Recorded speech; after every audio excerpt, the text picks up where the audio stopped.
and welcome to Mindscapes, our series of conversations with men and women whose ideas, visions and philosophy define our contemporary world.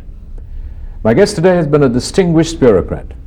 He holds a doctorate in social anthropology. He was educated at the universities of Cuttack, Allahabad, and has held fellowships at Cambridge and Harvard. But above all, he's one of modern Indian poetry's preeminent voices. His work has a pessimistic, metaphysical aura to it, and yet, despite its intense lyricism, is firmly grounded in the reality. The sacred and the profane work harmoniously together in his work. I'm delighted to welcome Dr. Sitakant Mahapatra. Dr. Mahapatra, you have won the Jnanpith Award. You have been widely honored as a poet, and yet your professional career has been that of a bureaucrat. And somehow the bureaucracy seems a fairly prosaic domain compared to the sort of, the lyricism, the intensity, the sensitivity that poetry demands. How have you reconciled the two? Oh, well, this is a question that I have faced myself and several times also asked myself. Now, I would put it this way, that for a poet, even though the project work of the day-to-day quotidian in the offices, different offices, right from the beginning as a deputy commissioner to a secretary to Government of India. But if a man is sensitive and keeps his eyes and ears open, I believe for a creative writer, all experience is valuable as well as valid. When you see a thing on paper, if you don't look at it purely as a dead issue, but try to imagine whether you are handling someone's case, there is a man behind a particular issue, then you gain another insight. And throughout my career, I have tried to develop that. How does one bring an artistic sensibility, a sensitivity again I say, into your work as a bureaucrat? The public theme to which you are exposed as a bureaucrat also leaves its ripples. And in my poetry, always the protagonist, the poetic self, is a very withdrawn, internalized person. But what he internalizes is not purely his own emotions, but also he tries to also open the windows of his, it's not a closed monad of the self, but through the open windows, you also get all, people who are standing before the queue, in a queue before a ration shop or a procession going.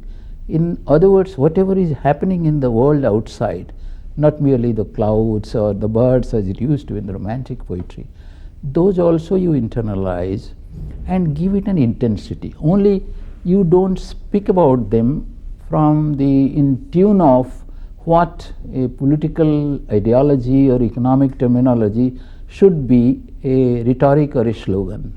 You internalize in such a way that through your words it becomes a human concern, whether it is poverty, whether it is all the public issues that we are facing in this country.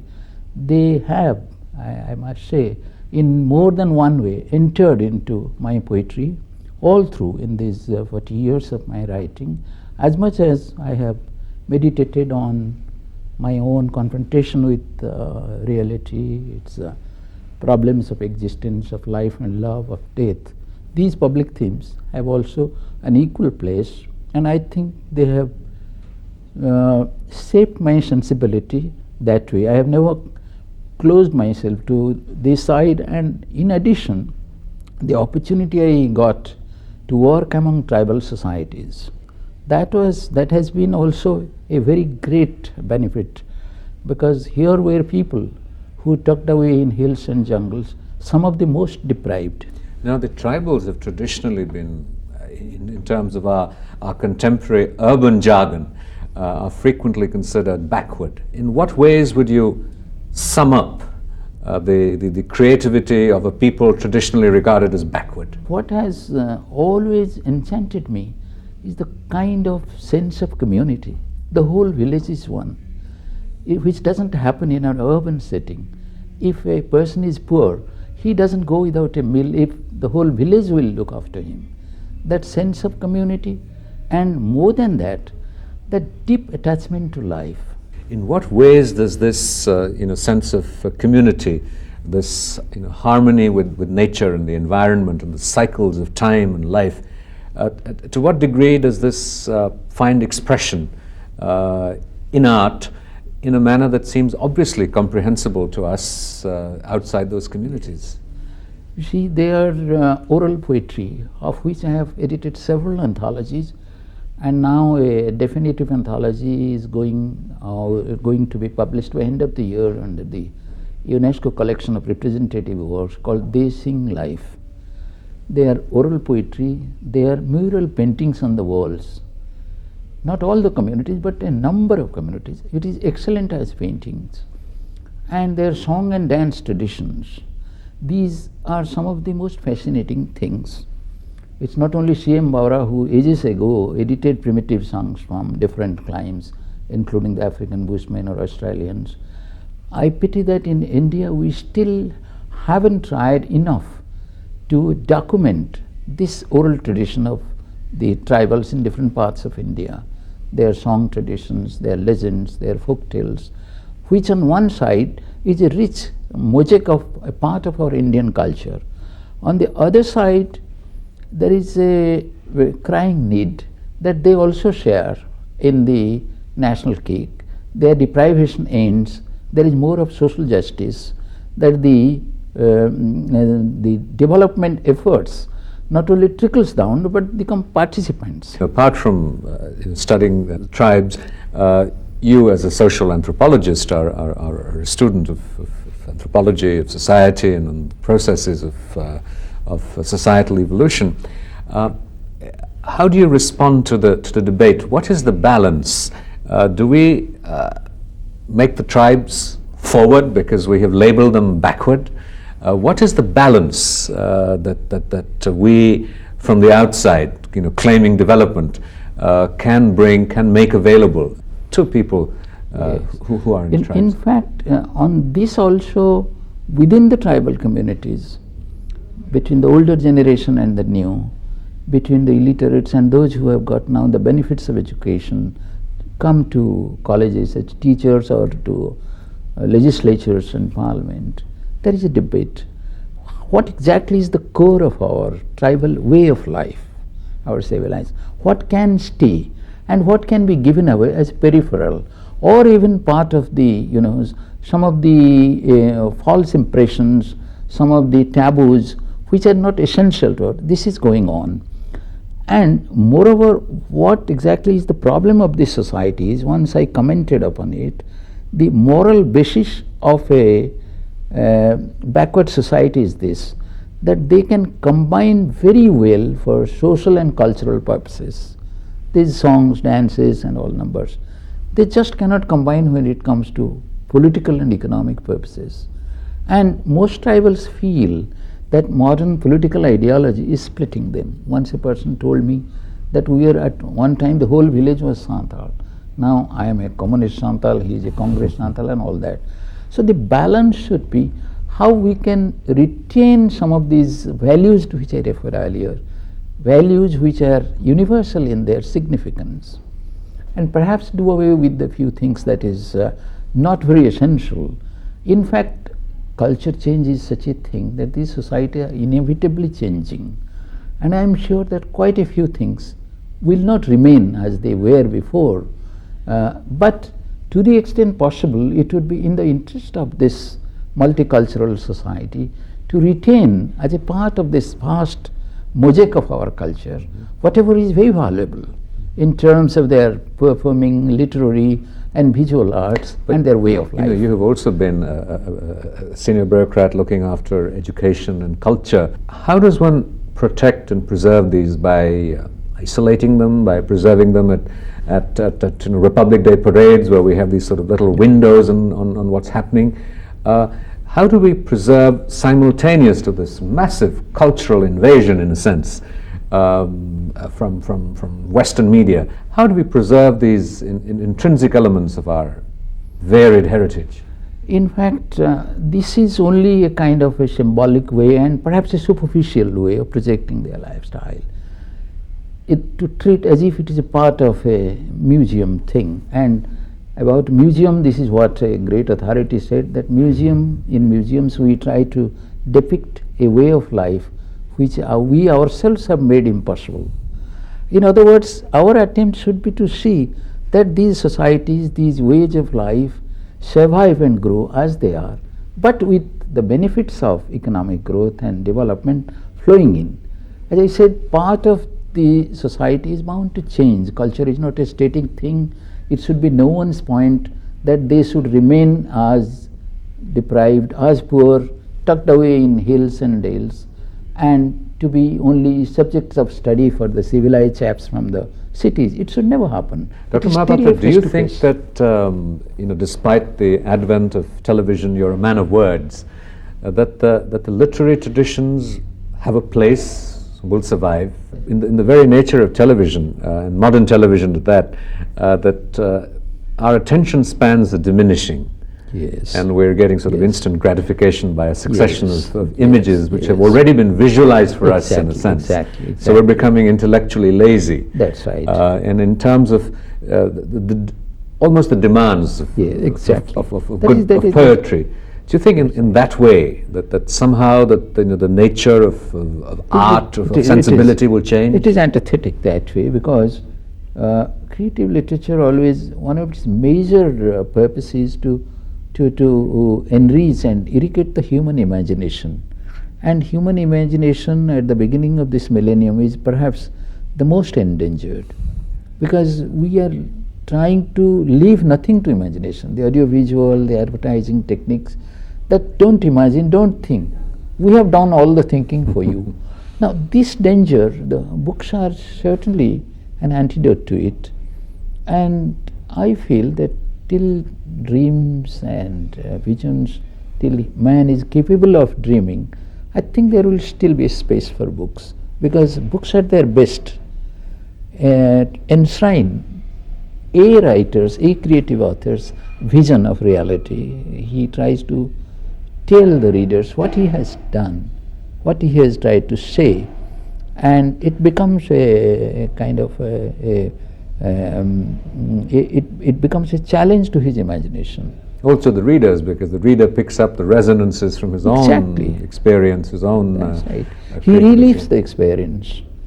What he has gone through, perhaps he recreates part of it. As I said, a really good reader, and most good readers, they relate a creative writer's work to something in their own experiential context. And that doesn't require much of cognition, because it is at the emotive level. In some ways, in your external engaging with the world, in terms of your profession, your interests, it's been your work in different levels of the bureaucracy in government, in Odisha, in the center, your work with the tribals, but obviously the inner you of Dr. Mahapatra has really been a poet.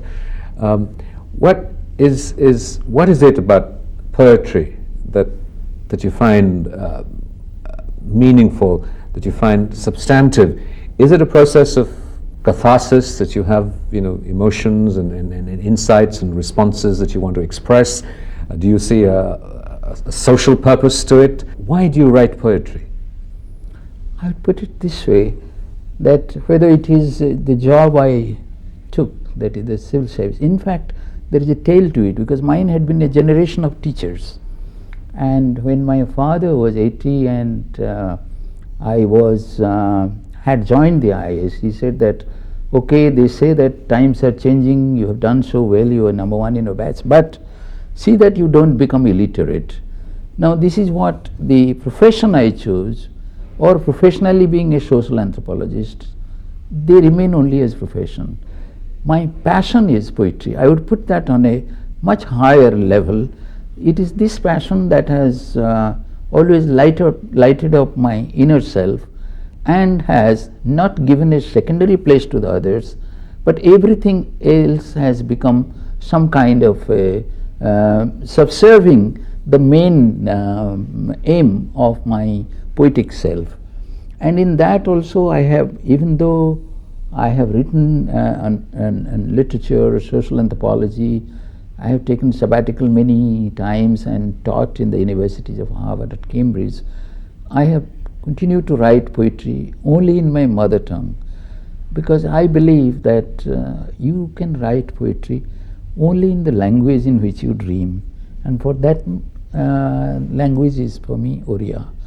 So, but I have been very lucky in these translations.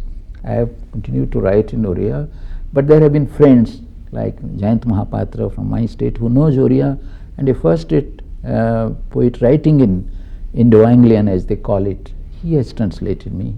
Bikram Das, who translated Paraja, he has translated me. And when it has gone to other European languages, because it's now 8 or 9 European languages, there are anthologies, I was very lucky that a German professor who has a fairly good knowledge of Oriya by several years working, he did it into German. Similarly, when poetry gets translated, there are many elements to poetry. Obviously, there is the sort of the element of the ideas that you make pristine and communicate. But there's also sort of the use of the language itself. Do you ever feel frustrated that the cadences, the alliteration, the many aspects of language are lost in translation? Quite a bit is lost. I'm deeply aware of it, that poetry is such a sensitivity and the more innermost language of the soul, that in translation, and that too if it happens to be translation at a second level via another language, quite a bit. The music is lost to start with, and so many other things lost. In fact, someone has said that poetry is that which is untranslatable. But that would be a tragedy, because some of the best poets are also available to us in fairly good translation, just as some are said to be major poets. Ask any Russian, he would say that Pushkin is their greatest poet. I have looked at almost all the versions of Pushkin's translation, and none of them, I must admit, do you sometimes feel that the translator has added a nuance or a cadence that you hadn't thought of or you hadn't intended, and he has read something in there that is added value in a sense? In fact, this is the problem for any sincere translator: fidelity to the original, and also trying to convey the language and the thought processes into another language. It's not very easy. Actually, there is a story about it which I once narrated.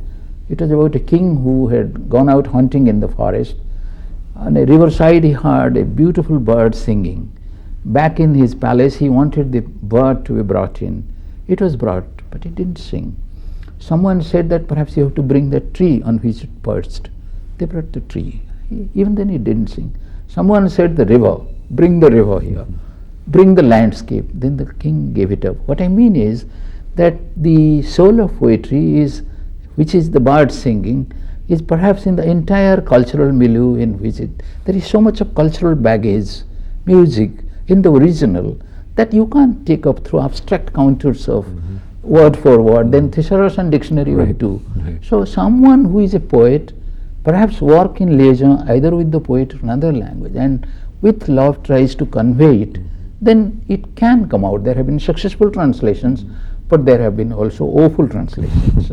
Tell me, for you in the process of creating poetry, what is the magic moment? What is the high? Is it sort of when idea takes form into words and translates onto paper, when the poetry is complete and you present it to an audience, you read it, or where do you get your sort of ecstasy, the moment of release? And sometimes it has been what I should call it can be an event, it can be a person I have made, it could be also a landscape, something which has created some kind of a trauma inside me, and then finding the appropriate words.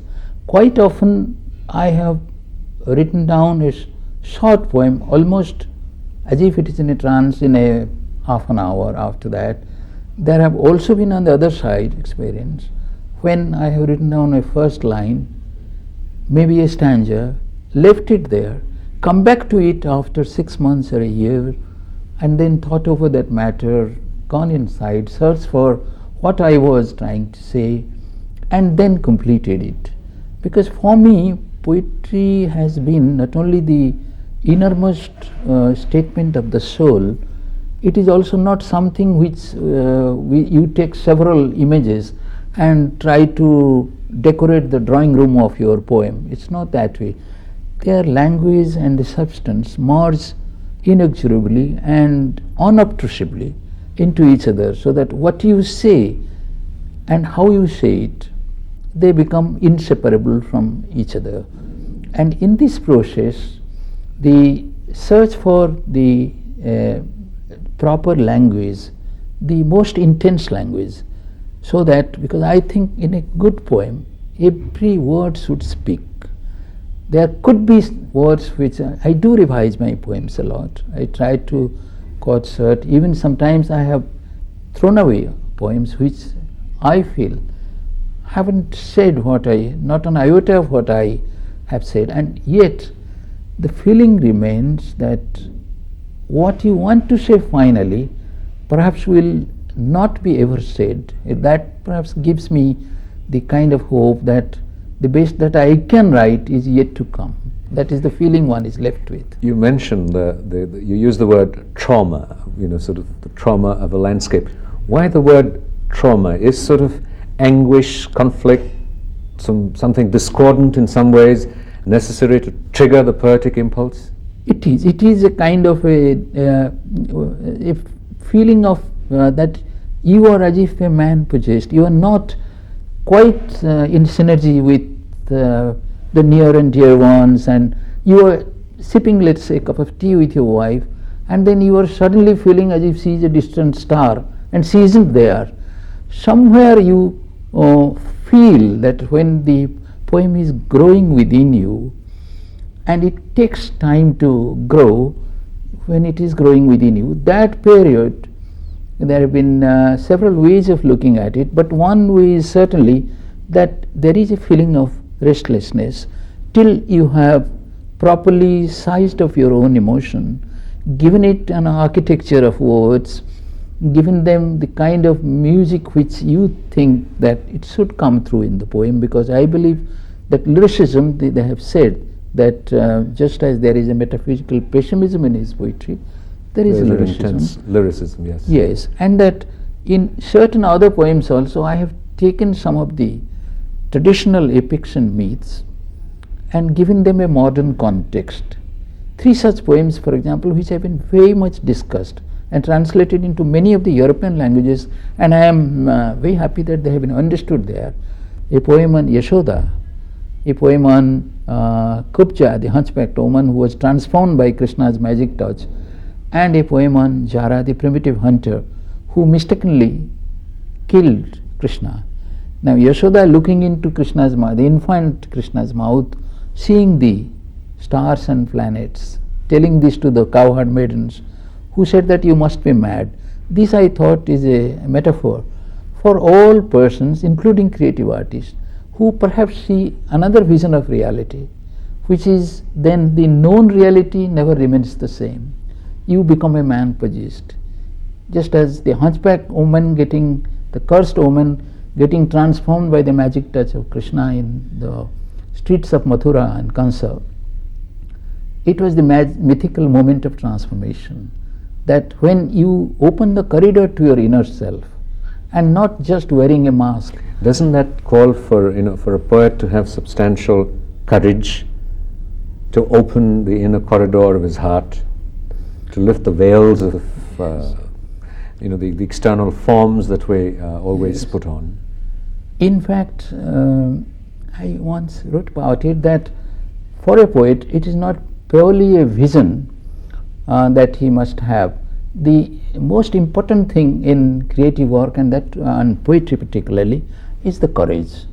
And that courage and the sense of wonder which a child has, it comes from that sense which only a child possesses. In that story where the king was going without clothes, all his parishads and everybody, nobody said anything until a small child pointed a finger at the king and said, "Oh king, where are your clothes?"